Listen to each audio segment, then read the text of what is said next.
काशी विश्वनाथ ओगड़दानी त्रिकालदर्शी कैलाशी अविनाशी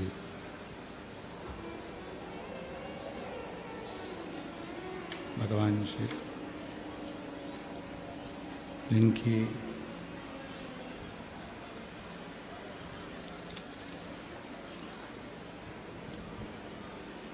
पुनीत पावन पवित्र शिव महापुराण की कथा भगवान देवाधिदेव महादेव की कृपा से कथा मंडप में विराजमान सभी संत साधु गुरुजन तपस्वी जन साधक उपासक ब्राह्मण जनों को नमन करते हुए ये पवित्र अवसर जिसमें आप और हम सब भगवान शिव की पवित्र कथा का रसतत्व ग्रहण कर रहे हैं। शरीर मानव का मिल जाए और उस मानव की देह में अगर कोई अच्छा अवसर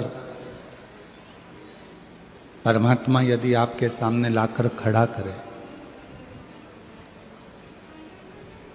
तो ये मानकर चलना है कि कहीं ना कहीं प्रभु की कृपा आपका हाथ पकड़कर आपको मंजिल तक पहुंचाने के लिए हुआ है और भगवान आपको मंजिल तक भेजना चाहता है।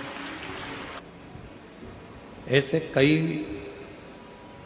संसार में लोग हैं जिनको अवसर नहीं मिल पाता और यदि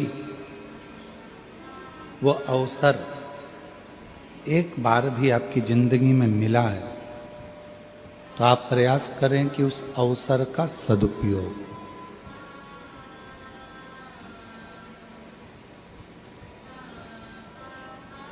जन्म ले लेना, मृत्यु सागर में आ जाना, मानव की देह धारण कर लेना एक सरल विषय है।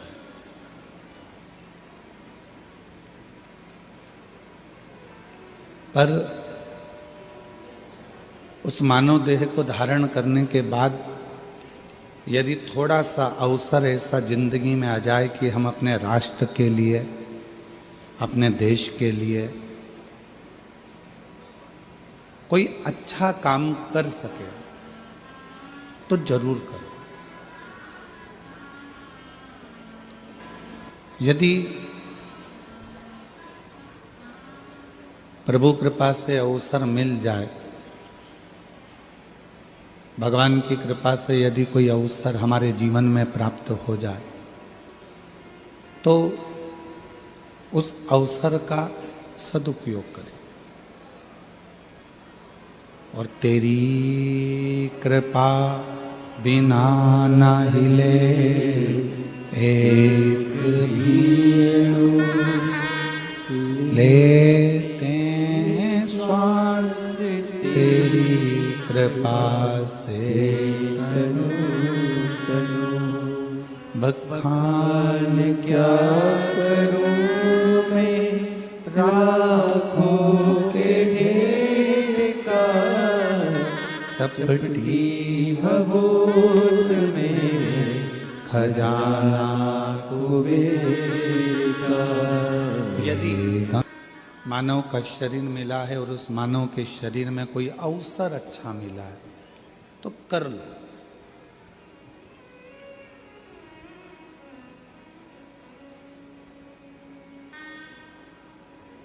एक ओवर में क्रिकेट का मैच कौन कौन देखता है? हाथ उठाओ जरा।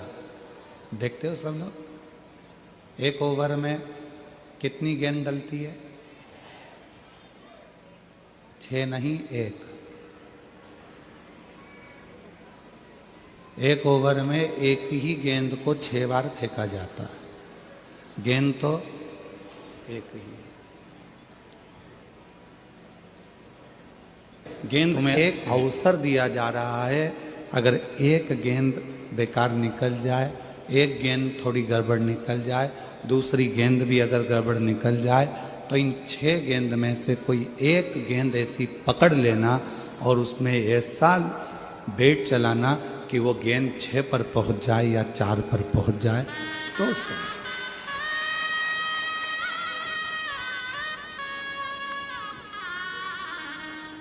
अवसर दिया।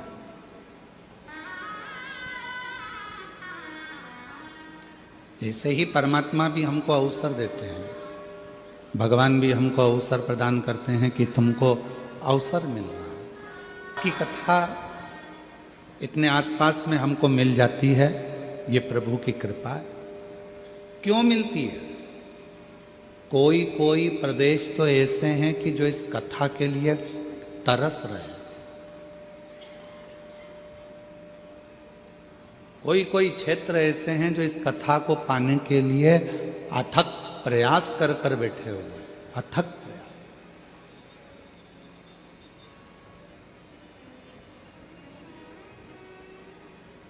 नहीं मिल पाती। आपके आसपास में यदि कथा पहुंच रही है, शिव महापुराण की कथा यह कुबरेश्वर धाम सीहोर से चल के यहां तक आ रही है, तो समझना मेरे बाबा भी 6 गेंद जैसा तुमको मौका दे रहे हैं कि किसी भी एक गेंद पर तुम छक्का चौका लगा लो, अवसर पाकर थोड़ा आगे बढ़ो। ये अवसर दिया है, ये अवसर परमात्मा देता है। और जो ये अवसर अपने को मिला है, इस अवसर का सदुपयोग होना चाहिए।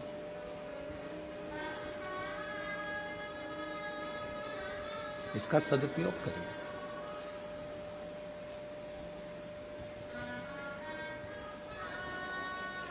भगवान पर इतना विश्वास, भगवान पर इतना भरोसा, इतनी दृढ़ता परमात्मा के चरणों के प्रति धारण कर लो कि परमात्मा आपकी जिंदगी के सारे दुखों को समाप्त कर दे। इतना भरोसा परमात्मा कर लो। शंभु शंभु, इतना भरोसा परमात्मा के प्रति कर लो कि परमात्मा आपके दुखों को समाप्त कर दे, कष्टों को मिटा दे।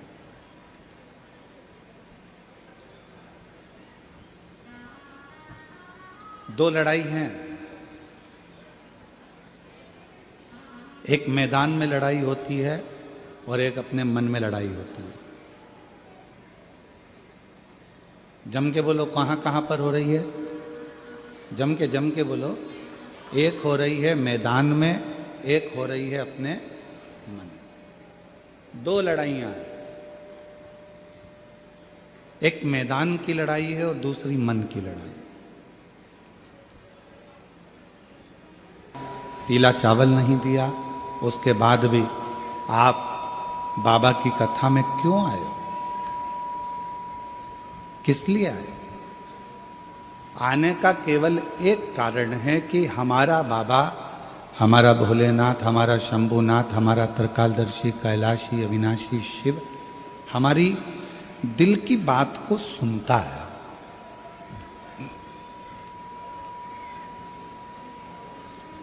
हमारा शंभु, हमारा शंकर, हमारा भोलेनाथ, हमारा उघड़दानी, त्रिकालदर्शी हमारे मन की बातों को श्रवण करता है और वो हमारे दुख को समाप्त करता है।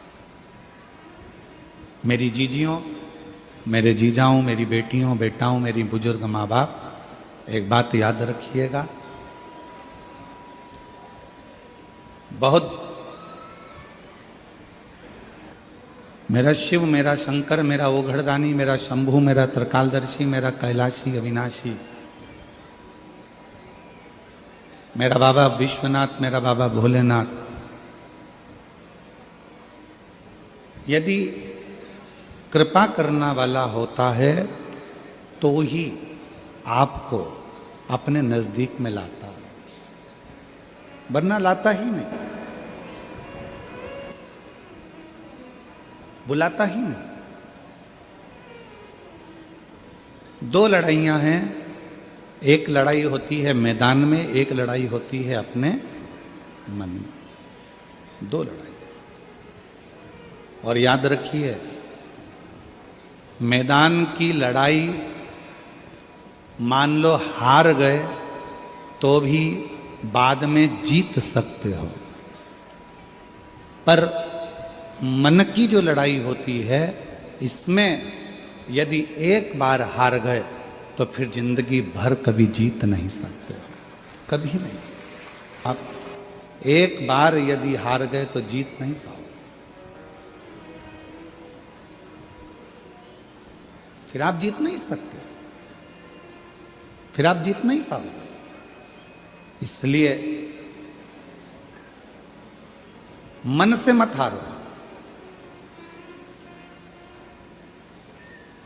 कई बेटे कहते हैं गुरुजी, हम जिन टीचर के यहाँ पर कोचिंग में जाते हैं, हम जहाँ पर हमने कोचिंग कर रखी है, हम जहाँ पढ़ाई करते हैं, वो हमको कह रहे थे कि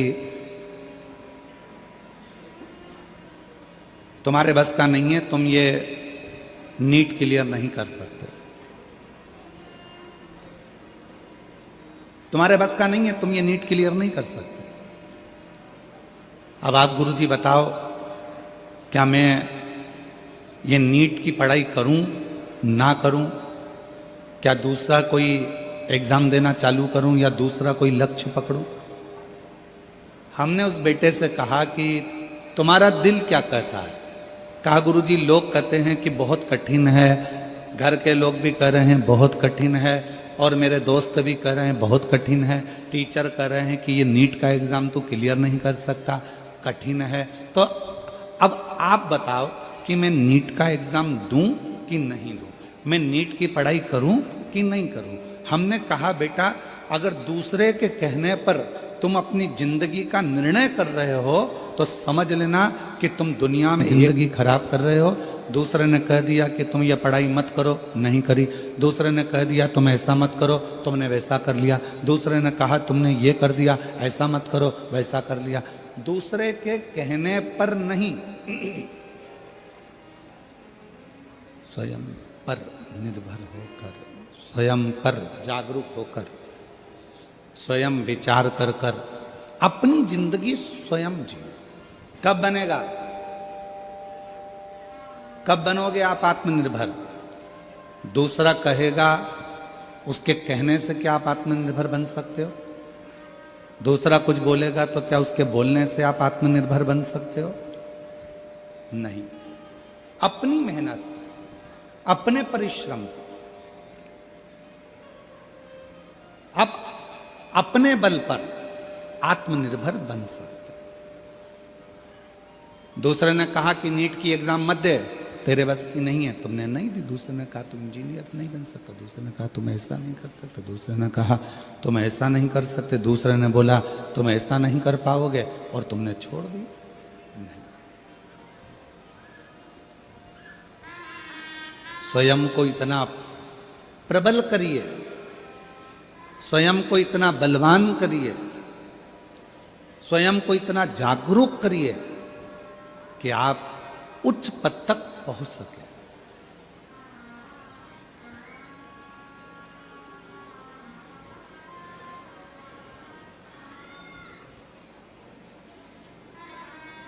तो कैसे नए वर्ष की शुरुआत कैसे करी जाए, पुराने वर्ष को कैसे विदा करा जाए? केवल नशा कर कर नहीं, नशा कर कर नहीं। नए वर्ष की शुरुआत दारू के नशे से नहीं, नए वर्ष की शुरुआत होटल से नहीं, नए वर्ष की शुरुआत मदिरा के नशे से नहीं, नए वर्ष की शुरुआत गांजे के नशे से नहीं, नए वर्ष की शुरुआत किसी भी फालतू नशे से नहीं। नए वर्ष की शुरुआत शंकर जी को चढ़े हुए एक लोटे के जल को पीकर प्रारंभ करी है, तुम्हारी जिंदगी सार्थक हो जाए। नए वर्ष की शुरुआत शिव से चालू करिए।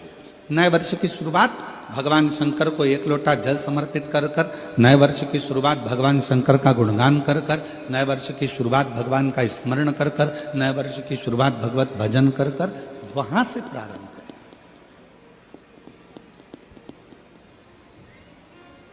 तो नूतन वर्ष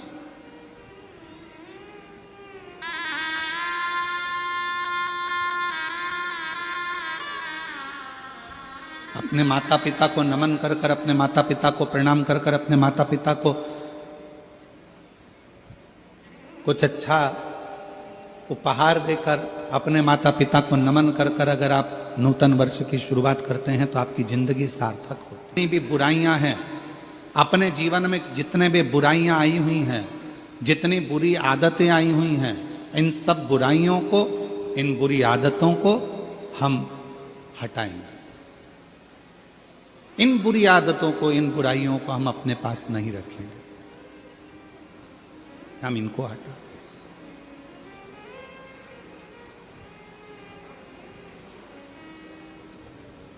अब एक बात आपसे पूछते हैं, उत्तर दीजिएगा जरा सा, बड़े प्रेम से उत्तर दीजिएगा, जरा सावधानी से।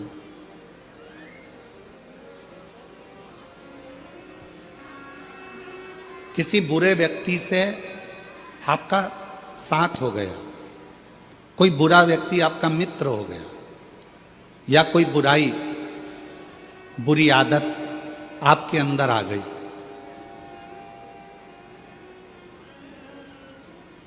तो वो जाएगी कैसे? कैसे उसको विदा कर सकते हो?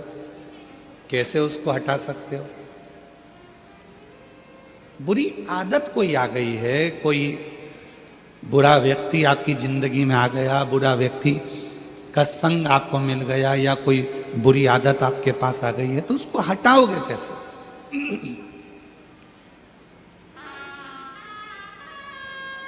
उसके लिए शिव महापुराण की कथा में एक बड़ा सुंदर उपाय बताया, और प्रैक्टिकल करके देखना। एक कांच का गिलास लो, उस कांच के गिलास में थोड़ी हल्दी या कोई रंग घोल लो पानी के गिलास में, और आप उसको घोलने के बाद में पूरा रंगीन पानी हो गया, उसको नल के नीचे ले जाकर लगाओ, उसमें धीरे धीरे पानी जाना चालू हो जाता है, तो जो रंग वाला पानी है वो निकलना चालू हो जाता है, रंग वाला पानी बाहर निकल जाता है, धीरे धीरे धीरे धीरे धीरे धीरे धीरे धीरे वो पूरा रंग का जो गिलास है, रंग भरा हुआ जो पानी है, वो पूरा खाली हो जाएगा, और उसमें साफ पानी भरा जाएगा। साफ पानी, उसके अंदर साफ पानी भरा गया। अब इतना रंग से भरा हुआ गिलास, रंग में भरा हुआ पानी साफ कैसे हो गया? उसमें नया पानी आता गया, आता गया, आता गया, अच्छा साफ पानी आता गया, तो वो रंगीन पानी पूरा की पूरा समाप्त हो गया।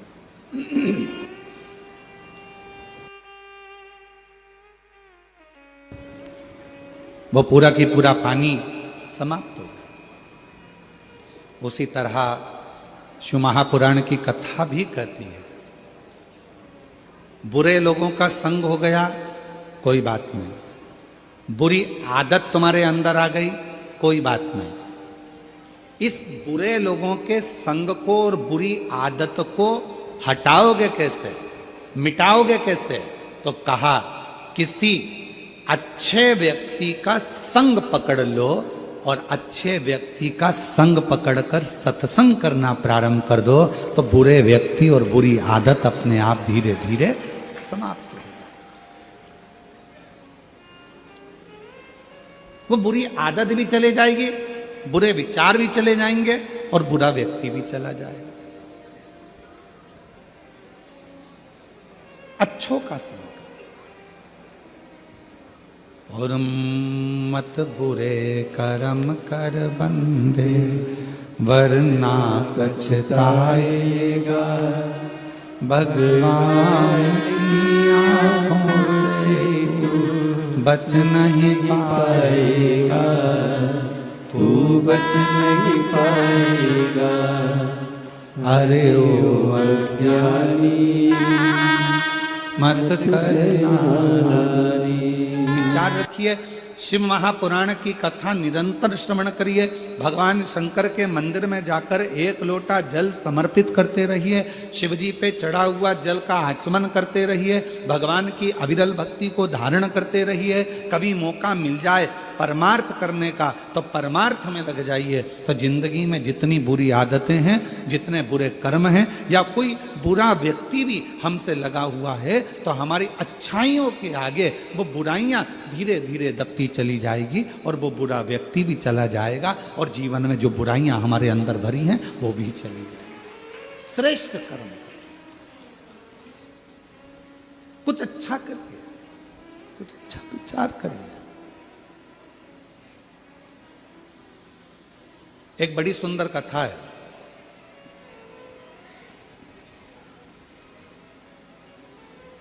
शिव महापुराण की एक बड़ा सुंदर और रोचक कथा है हमारी। एक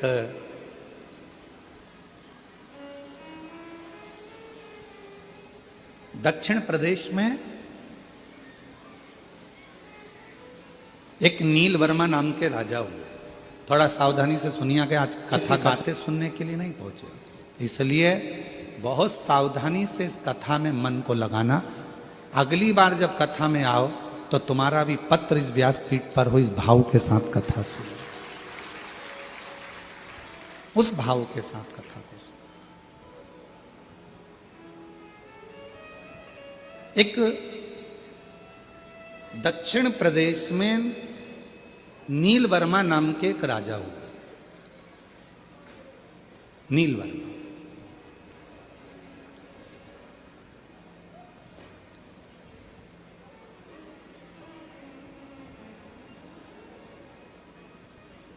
क्षेत्र का निरीक्षण करते थे, राज्य का पालन करते थे,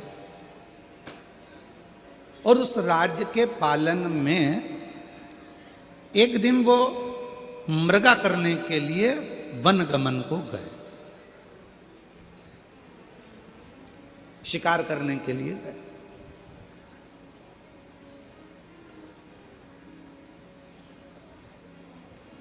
उन्होंने देखा कि मेरे नगर के अंदर बहुत सुंदर सुंदर सरोवर हैं, बहुत सुंदर सुंदर वन क्षेत्र है। उस वन क्षेत्र में जब वो भ्रमण करते करते करते करते करते पहुंचे तो उन्होंने एक सरोवर देखा, जिस सरोवर के तट पर एक बहुत सुंदर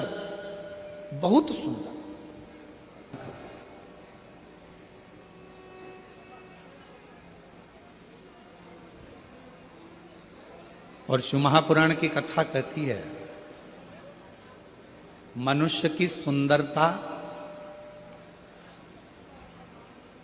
कब सफल है, जब उसके सुंदर मुख से भगवान के मंत्र का या भगवान के नाम का उच्चारण नित्य होता रहे, तो सुंदरता सिद्ध।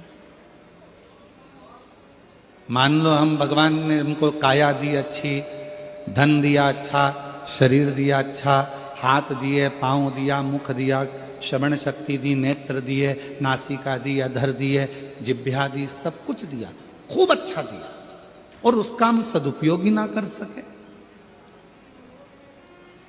तो फिर क्या मतलब। तो वो एक लाइन बड़ी सुंदर आती है ना महाराज, कि हाथ दिए रे तूने दाता बन के, हाथ दिए तूने दाता बन कर, हाथ दिए रे तूने दाता बन के, हाथ दिए तूने दाता बन के, कभी नहीं दान कियो प्रभु जी मैंने अवगुण बहुत कियो, कभी नहीं दान कियो प्रभु जी मैंने अवगुण बहुत कियो, और पाव दिए रे तूने दाता बन के, बोलो बोलो, दिए रे तूने दाता बन के। पाँव दिए रे तूने दाता बन के, पाँव दिए रे तूने दाता बन के। कभी नहीं तीरथ कियो दयालु मैंने अवगुण बहुत कियो, कभी नहीं तीरथ कियो। इस संसार सागर में आने के बाद हमने करा क्या? केवल एक छोटी दुकान थी, उसको बड़ा करा, छोटा मकान था, उसको बड़ा करा, घर में अलमारी एक थी, 2 करी, अलमारी 4 थी, 8 कर ली हमने, वॉशरूम 1 था, 2 बना लिए हमने, रसोई घर 4 कर लिए हमने, वेयर हाउस बना लिया हमने, प्लाटिंग कर ली हमने, जमीन बना ली हमने, कॉलोनी बना ली हमने, महल बना लिया। इस संसार सागर में आने के बाद हमने करा क्या? एक काम करा, एक छोटी दुकान को बड़ी दुकान करा, एक छोटे मकान को बड़ा मकान करा, एक अलमारी को 2 अलमारी करा, एक अंगूठी को 4 अंगूठी करा, एक चेन को 4 हार करा। केवल बढ़ाया। क्या बढ़ाया? धन, संपदा, सत्ता, वैभव, प्रतिष्ठा बढ़ाई, पर भजन उतना की उतना ही रह गया। बढ़ना क्या था? भजन बढ़ता तो जीवन में ये सब कुछ अपने आप बढ़ते चले। नील वर्मा दक्षिण प्रदेश का एक ऐसा राजा,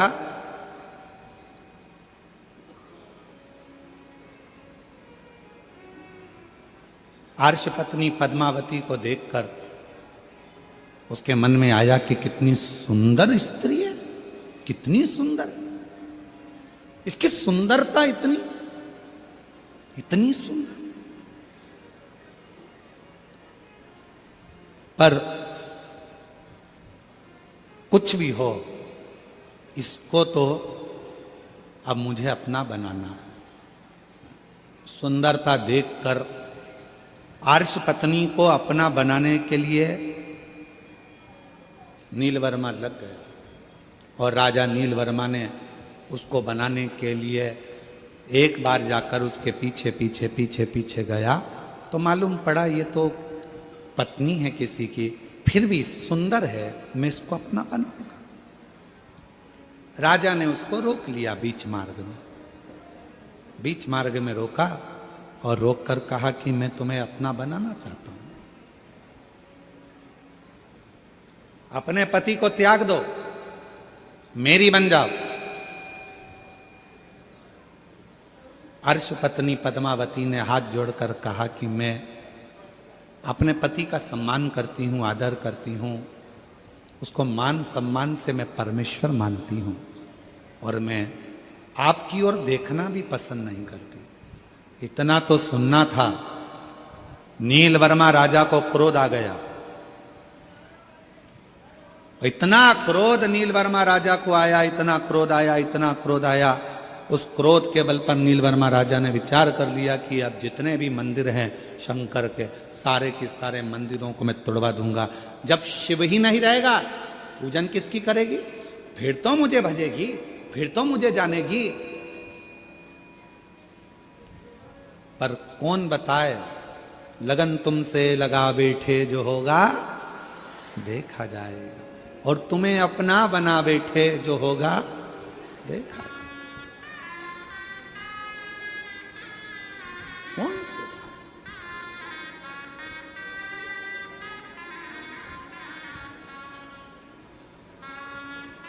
धीरे धीरे करते करते वो दक्षिण प्रदेश का राजा नीलवर्मा ने पूरे मंदिर तोड़वा दिए, शिवालय तोड़वा दिए, जितने शंकर जी के ओटले थे, शंकर के मंदिर थे, शंकर के शिवलिंग थे, धीरे धीरे धीरे धीरे धीरे धीरे उसने सब तोड़वा दिया। अब अर्श पत्नी पद्मावती ने विचार करा कि मंदिर गए, शिव का शिवलिंग चले गया, ओटले चले गए, कोई बात नहीं, जाए तो जाए, जाए तो जाए।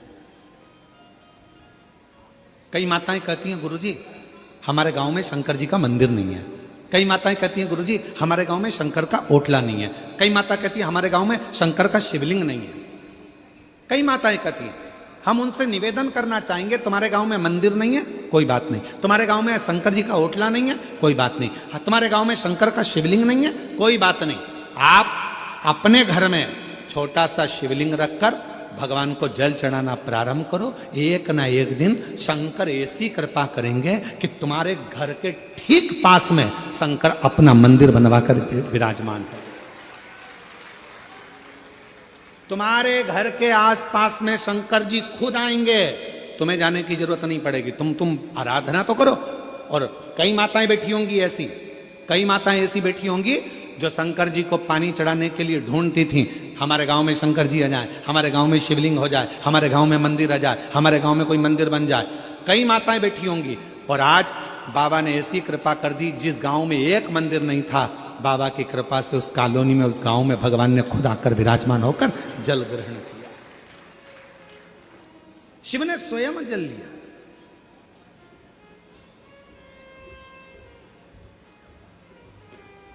मेरा बाबा कहता है, एक कदम चलो मेरी ओर, मैं 4 कदम चलूंगा तुम्हारी ओर।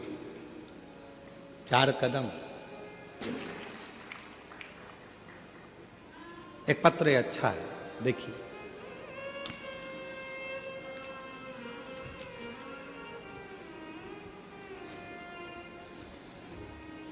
मेरा नाम सुनीति साहू है। पति का नाम श्री युगल किशोर साहू है। गुरुदेव के चरणों को नमन करती हूँ। आपके माध्यम से श्री पशुपति व्रत की महिमा की जानकारी नहीं मिली होती तो आज हमारे जीवन में यह अद्भुत चमत्कार ना हुआ होता।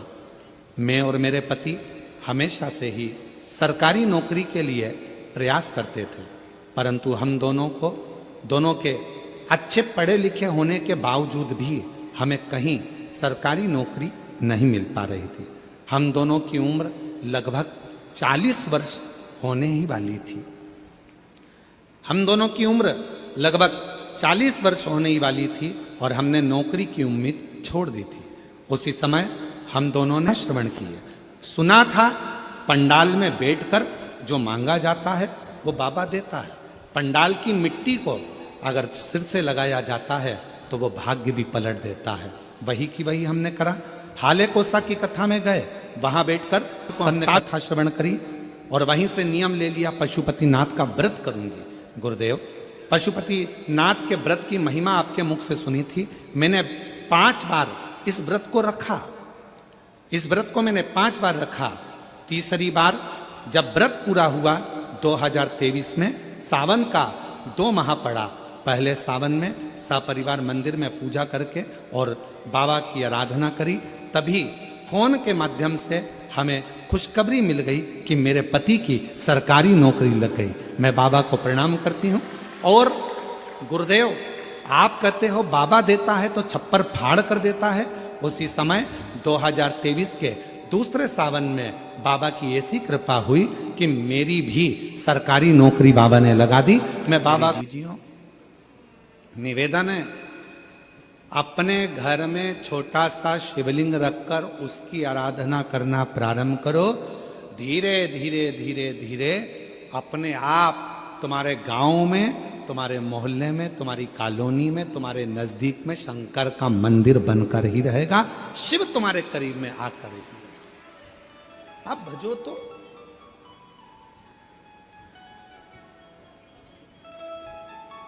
आप स्मरण करो तो।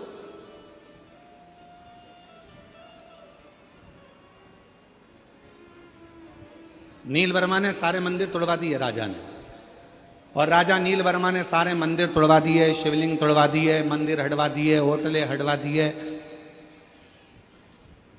आर्षपत्नी पद्मावती एक कुंड के पास बैठ गई। मिट्टी का पार्थिव शिवलिंग का निर्माण कर रही। पार्थिव शिवलिंग का निर्माण। और पार्थिव शिवलिंग का निर्माण करते करते करते करते वो आराधना में जो डूबी, साधना में डूबी, जो साधना में डूब गई, इतने में आ गया राजा नीलवर्मा। जैसे ही राजा नीलवर्मा आए, उन्होंने देखा कि ये पद्मावती तो वापिस शिव की आराधना में लग गई। अब शिवलिंग नहीं है, शिव प्रतिमा नहीं है, मंदिर नहीं है, ओटले नहीं है, शंकर का कहीं शिवलिंग नहीं है, तो इसने तो पार्थिव लिंग का निर्माण करना प्रारंभ कर दिया। पार्थिव लिंग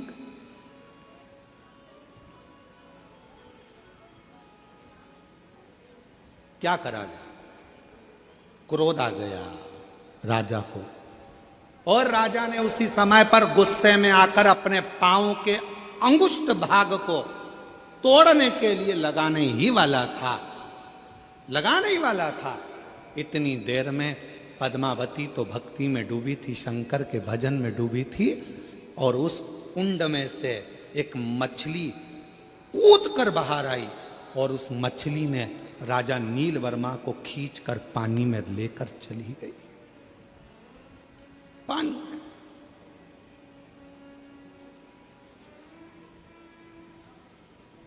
जैसे ही वो मछली अंदर लेकर गई, राजा का शरीर एक डुबकी लगा, शरीर में कंपन उत्पन्न होने लगा। राजा सही से खड़े भी नहीं हो सकता था, राजा बैठ भी नहीं पा रहा था, चल नहीं पा रहा था। पूरे नगर में सूचना हो गई कि राजा ने शंकर भगवान का ऐसा अपमान करा है, शिव का ऐसा अपमान करा है कि राजा का शरीर अब कंपायमान हो रहा है, राजा का शरीर श्रेष्ठ नहीं है। मेरी जीजियों, मेरे जीजाओं, मेरी बेटियों, मेरे बेटाओं, मेरे बुजुर्ग माँ बाप, एक बात को याद रखना, बन सके तो जिंदगी में थोड़ा अच्छा करने का प्रयास करो। कोई मंदिर का निर्माण हो रहा है, उसमें हाथ बढ़ाकर काम करने का प्रयास करो।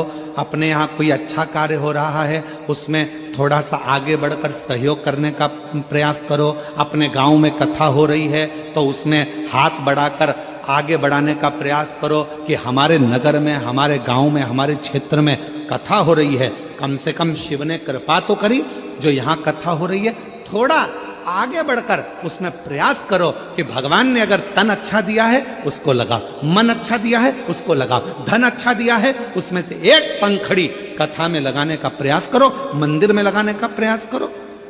और अगर ये भी नहीं कर सकते हो तो कम से कम वहां जाकर प्रेम से उसकी आनंदता कर दो कि बहुत अच्छा काम कर रहे हो, बहुत बढ़िया काम कर रहे हो। पर इतना याद रखना, हाथ बढ़ाना पर कोई धार्मिक आयोजन हो रहा हो तो उसमें अपनी टांग मत अड़ाना। हाथ बढ़ाना पर अपनी टांग मत अड़ाना। क्यों? यही टांग, यही पांव एक दिन ऐसा आता है तेरा बुढ़ापा आते आते जो विरोध करता रहता है। शिव जी को क्यों पूजते हो, शंकर को जल क्यों चढ़ाते हो, शिव का भजन क्यों करते हो, शंकर के मंदिर क्यों जाते हो, क्यों शंकर की कथा हो रही है, क्यों हो रही है, क्यों हो रहा है। जो व्यक्ति ज्यादा टांग अड़ाता है, एक दिन वो व्यक्ति बुढ़ापा आते आते अपने पांव पर भी खड़ा नहीं रह पाता है, ऐसी बीमारी में ग्रसित हो जाता है कि ना हाथ हिल पाता है, ना पांव हिल पाता है। फिर प्रार्थना करता है लोग तेल की मालिश करें, शरीर को घिसें, डॉक्टरों के पास जाएं, फिर थेरेपी कराएं, शरीर काम नहीं कर रहा। क्यों? हमने इस शरीर का सदुपयोग नहीं करा। सदुपयोग कर और मत बुरे कर्म कर बंदे वरना पछताएगा, भगवान की आंखों से तू बच नहीं पाएगा, तू बच नहीं पाएगा। और कई कई जीव ऐसे भी होते हैं जो भगवंत भजन में डूबे रहते हैं, सत्संग में डूबे रहते हैं, कथा में डूबे रहते हैं, संकीर्तन में डूबे रहते हैं, अच्छा काम करते हैं, मंत्र जाप करते हैं, तीर्थ जाते हैं, अच्छा भजन करते हैं, यज्ञ करते हैं, अनुष्ठान करते हैं, अभिषेक करते हैं, पूजन करते हैं। उसके बाद भी शरीर में रोग आ जाता है, उसके बाद भी शरीर कष्ट में हो जाता है, उसके बाद भी हाथ पैर कड़क हो जाते हैं, उसके बाद भी शरीर नहीं चल पाता है। तो कई लोगों ने पूछा कि ये तो अच्छा भजन करने वाला था, स्मरण करने वाला था, कीर्तन करने वाला था, तीर्थ करने वाला था, इसके साथ में ये प्रॉब्लम कैसे खड़ी हो गई? उसका कारण केवल इतना सा है, हमारे पूर्व जन्म का कोई पुराना कर्म रह गया था, वो कर्म आज हमको भोगना पड़ रहा है। उसको काटना है, उसको काटना है, उसको काटना। श्रेष्ठ कर्म करें।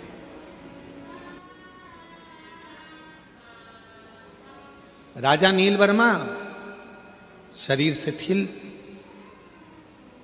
आज धीरे धीरे चलकर राजा नीलवर्मा हर्षपत्नी पद्मावती के पास पहुंच गए। पद्मावती के पास, पद्मावती तो बैठी थी भगवान शंकर की भक्ति में, मंत्र में डूबी हुई थी। वो अखंड मंत्र का जाप करने वाली पद्मावती शिव की अखंड जप माला में डूबी हुई थी। पद्मावती अखंड जाप में डूबी हुई थी।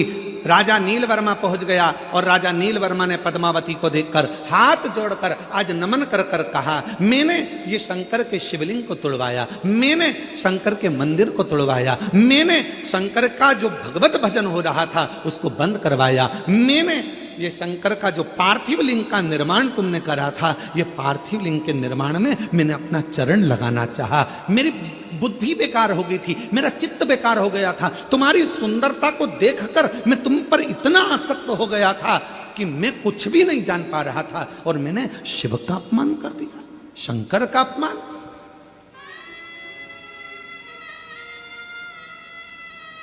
विनाश काले क्या बोलते हैं? विपरीत बुद्धि।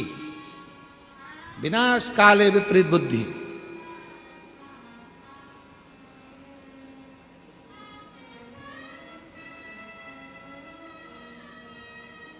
एक कथा सुनाई थी, आप लोगों के स्मरण में है?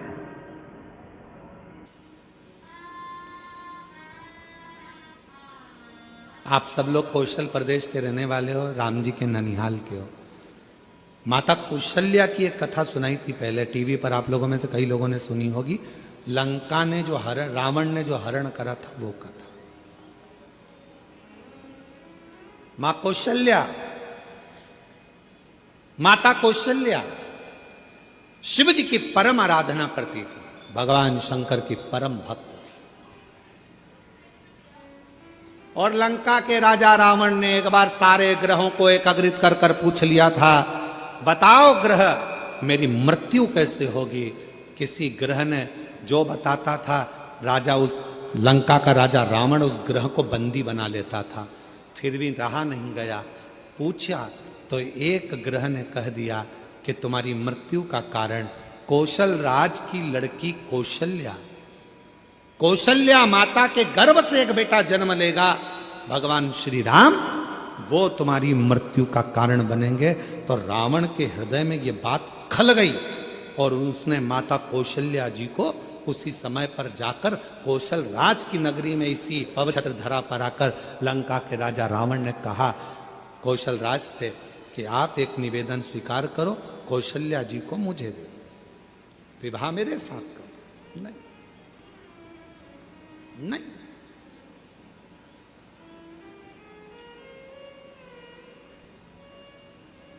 नहीं दे सकते। कौशल राज ने मना कर दिया, मेरी बेटी शिव को मानती है, मेरी बेटी सुंदर है, अगर मेरी बेटी चाहे तो आपसे विवाह करे, मेरी बेटी आती होगी, आप उससे पूछ लो। लंका का राजा रावण माता कौशल्या को देखते हैं और इतनी सुंदर मां कौशल्या को देखकर कहते हैं कि आप मुझसे विवाह करो। कौशल्या जी कहती हैं कि विवाह, ये कथा हमने, कौशल्या माता ने कहा, हे लंकापति रावण, अगर तुम मुझसे विवाह करना चाहता है तो मेरी शर्त एक है, तेरी लंका में शंकर का शिवलिंग पहुंच जाएगा तो मैं तुझसे विवाह करूंगा।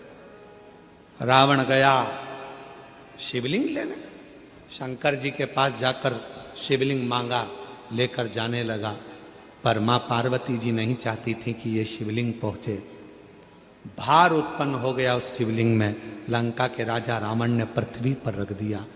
वो शिवलिंग लंका तक नहीं पहुंचा, देवनाथ जी के रूप में पूजित हो गया, पूजित नहीं गया।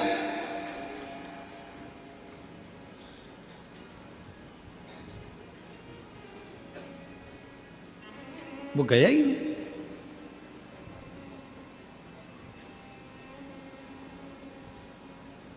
एक बेजू ग्वाले के हाथ में, कौन था बेजू ग्वाला? स्वयं गणेश जी महाराज,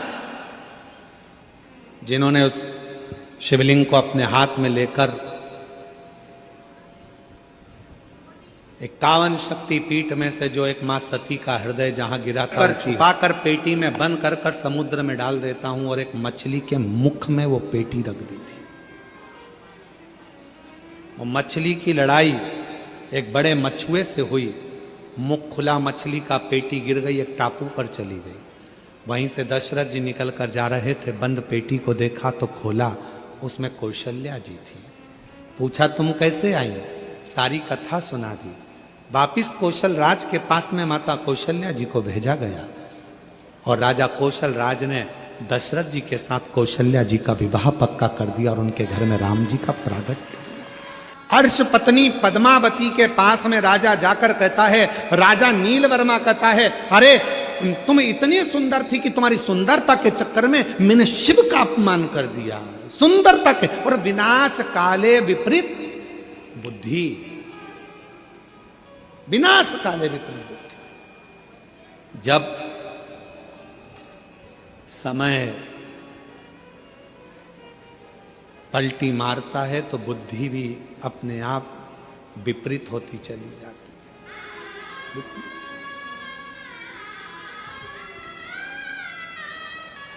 मेरी जीजियों, बुराई किसकी होती है संसार में? जम के बोलो। जो बहुत अच्छा होता है। तुम बहुत अच्छी हो, इसलिए तुम्हारी बुराई तुम्हारे घर में भी होगी और मोहल्ले में भी होगी। तुम बहुत अच्छे हो तो तुम्हारी बुराई ऑफिस में भी होगी, दुकान पर भी होगी, व्यापार में भी होगी। बुराई किसकी होती है? जो अच्छा होता है। अच्छे में से ही बुरा ढूंढा जाता है। बुरे में से कभी कोई बुरा ढूंढता है क्या? अरे बोलो तो जम के नहीं। बुराई जिसके अंदर भरी होगी उसमें से कोई बुराई नहीं ढूंढेगा। तुम कभी भी देखना, बहुत सारे ऐसे पियक्कड़ नशेले रोड के किनारे पड़े रहते हैं। कोई उनके घर में जाके सूचना करता है कि तुम्हारा पति पी के पड़ा है, तुम्हारा बेटा पीकर पड़ा है, मदिरा का पान कर लिया, नशे में पड़ा है? कोई नहीं कहता। सबको मालूम है पीता है, बहुत पीता है, बहुत बेकार है, बहुत गंदा है। कौन जाकर कहेगा? पर कोई अच्छा व्यक्ति, बहुत अच्छा व्यक्ति जब कोई गंदा काम करता है, गलत काम करता है, तो लोग फिर बुराई करना प्रारंभ करते हैं। अच्छे व्यक्ति की बुराई होती है, कभी बुरे व्यक्ति की बुराई नहीं होती, क्योंकि बुरा तो पहले से बुरा, उसमें क्या खास बुराई ढूंढेगा वो? अच्छे में से बुराई ढूंढेगा।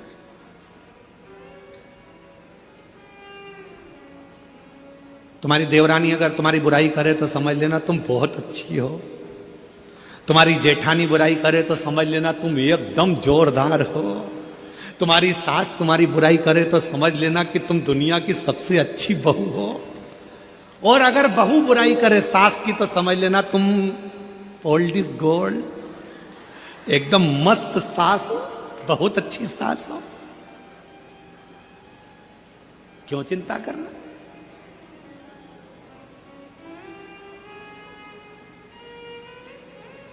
क्यों विचार करना? महाराज,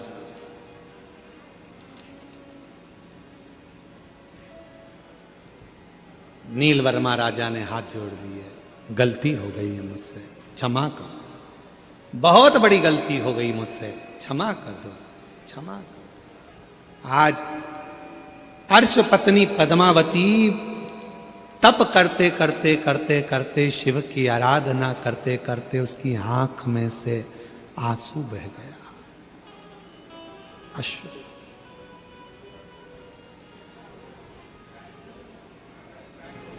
हे शिव, हे शंकर, हे उघड़दान,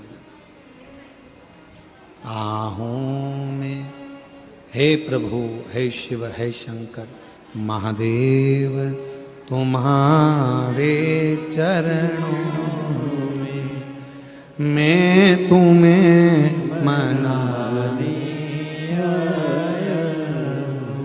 पूजा की कोई वस्तु ही नहीं, पूजा की कोई वस्तु ही नहीं, नयन अश्रु चढ़ाने आया। रो दी पद्मावती रो दी, आंख से आंसू बहने लगे, नैनों से नीर बहने लगे, नीर।